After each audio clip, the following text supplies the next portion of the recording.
Did you know that most people spend more time planning their 1-week summer vacation than planning for their entire retirement, which could last 10 or 20 or even 30 years? You know what I'm talking about. Researching the best hotels, finding a great flight price, scoping out the fun things to do when you're in the location that you're vacationing. Now, I believe that this happens because of the sheer complexity that people are overwhelmed by when they think about planning for their retirement. I also believe that that complexity and uncertainty can completely disappear if you know this one surprising truth about retirement money. And here it is. The only thing that retirement money does for you is that it buys you choices. And to create the best retirement future for yourself, you need to align the money that you have with the life that you want to live. Now, unfortunately, most financial experts only talk to you about your portfolio. The problem with that is that you're a whole person, not just your portfolio. The truth is you are more than just your balance sheet. So because you're a whole person, you need to talk about more than just your portfolio. You need a holistic plan and not just a financial forecast. And that's why in my book, Ready to Pull the Retirement Trigger, we go deeper than just talking about the money. And tonight we're going to talk about 3 things. We're going to talk about what I mean when I say money buys you choices, how to align the money you have with the life you want to lead, and a concept called the Threelegged stool, which helps create a holistic retirement plan. So first, let's talk about how money buys you choices. And let me share with you a little bit about my story that helped me uncover this surprising truth. My story is one that took me from welfare to wealth management. And that's because by the time I was 19 years old, I was already a divorced single mother with 2 children under 2 years old. We lived in low rent housing. I bought my groceries with food stamps, and I desperately had to try to make ends meet with the paycheck from my minimum wage job and my welfare check. The choices I was making was, am I going to buy diapers today or am I going to buy baby food? My choices were very limited because my money was so limited. I remember one day they had a citywide cleanup day, and people were putting furniture that they no longer wanted out on the street for the garbage men to take. Now, I didn't have any furniture in my apartment, so I was thrilled with this day because I was able to go out and find a couch that somebody else had thrown away, bring it into my home and clean it up.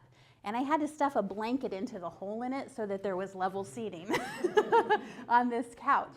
And I decided in that moment that I wanted something better for myself. I wanted something better for my children. I didn't want to let the fact that I had been a pregnant teenager dictate the entire rest of my life. I didn't want to be that statistic. So I made a key decision at that point. I decided that I had to learn how money worked in order to get myself out of that hole. So I went back to school. During the day, I was working my job and I was taking care of my children. And once I tucked them into bed at night, I put my nose in a book. And this was hard. And it took a long time. I think I was tired for about 5 years. But along the way, I learned some really important things about money. And what I learned is this, is that when your money is limited, your choices are very limited. And when you have more money, you can choose to fund the choices that matter the most to you to create the life that you want to live. Simply put, the more money you have, the more choices you can afford to make. So one of the choices that you're going to run into as you near retirement is to find the place where work becomes optional. Now, that's kind of a elusive moving target for a lot of people. I call this moment where work becomes optional the retirement mecca. And the good news is that you can find the point where work becomes optional, and then you can align all of your money and resources around that. You may choose to continue to work simply because you love it. You might choose to do something different at that point in time, or you might choose to go ahead and pull that retirement trigger. But the bottom line is the choice is yours, and you want to align your resources around it to support that choice that you're making. Now, retirement today has a lot of choices. Some people are reinventing themselves. Some people are starting new businesses. The retirement today is very different than the retirement of your grandparents, where their whole thing was, let's just sit on the front porch and watch the world go by. But now, people are doing exciting things. People are starting businesses. People are traveling the world. And the choices that we have to make in retirement now are just different than what they used to be. So how do you align your money with the life you want to lead? It starts with asking yourself two very specific questions. First of all, how do you want to feel? And second of all, what do you want to spend your time doing? Let me give you an example. I was working with some clients. Her name was Helen. And during our first meeting, which we call a value assessment meeting, we were talking with her about what do you want your retirement to look like and how do you want to feel? And we came to the conclusion that she wanted to feel connected, creative, and generous. And those were the things that were important to her as she moved into retirement. Now, Helen was married, so obviously she wanted to feel connected to her husband. And as we were talking about their retirement, we uncovered that they had different perceptions about what the day-to-day life in retirement was going to look like. They'd both worked all their lives, and now they were going to retire at about the same time. And we learned that there was this difference in perceptions when he made the comment, well, you know, we're both going to be home a lot during the day, so I suppose I figure that Helen will probably make me lunch every day. And her perception was, excuse me, you think what?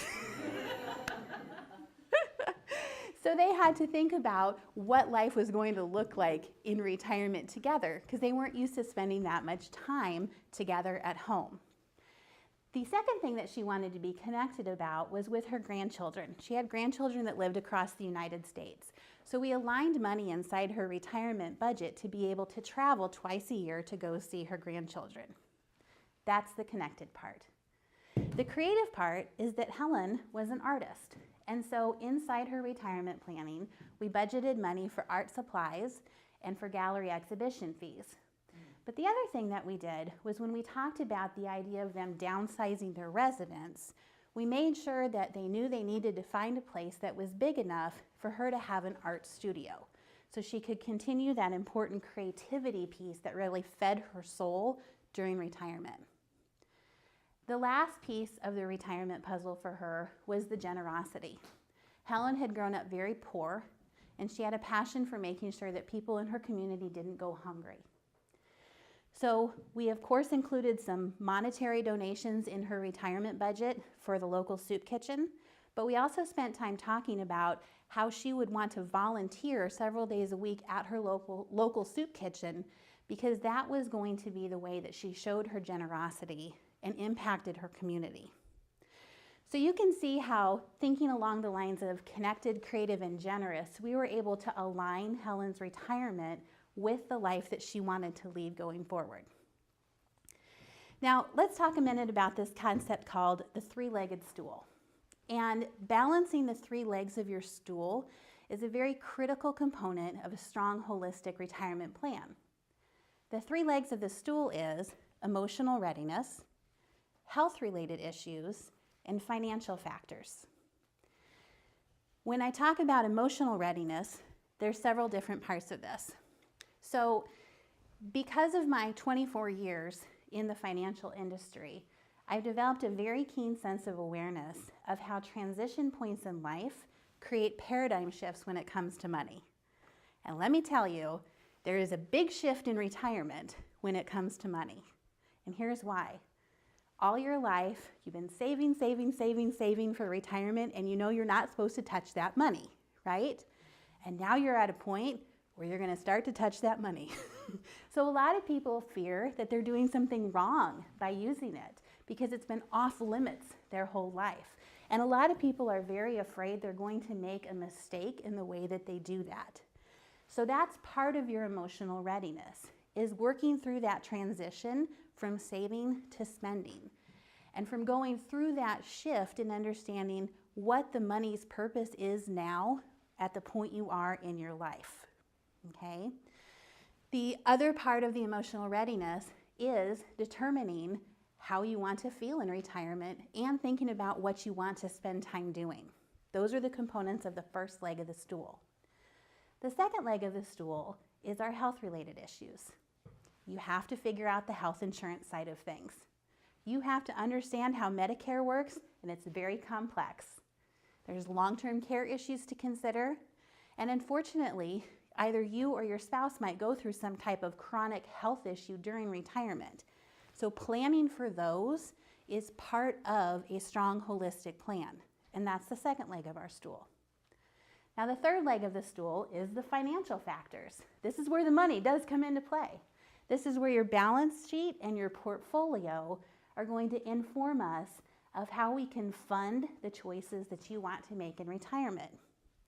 This is where we want to know what money's coming in so we know how we can afford the choices you want to make. And this is how to take your portfolio and transition it into strategic income streams so you can fund the choices that matter most to you. This is also where you want the focus of your investments to shift from protect and grow, not just growth. So those are the three legs of your stool: emotional readiness, health-related issues, and financial factors. And balancing all of them is the most important thing to be thinking about. Focusing on one while ignoring the other two does not create a strong holistic plan. The strength of a holistic plan is balancing all three. So in summary, the surprising truth is that the marker of a good retirement plan is not just about having the money that you want, it's about having the life that you want. Because remember, all that money really does for you is buy you choices. So align the money you have with the life that you want to live. So in conclusion, I want you to ask yourself this one question. What choices do you want to make that create the best retirement life for you? Take time to think about that. Take time to strategically align the money you have with that life you want to live. And take time to holistically plan how to balance your three-legged stool. Doing so will help you determine the point that work is optional, and then you'll know if you're ready to pull that retirement trigger. Thank you.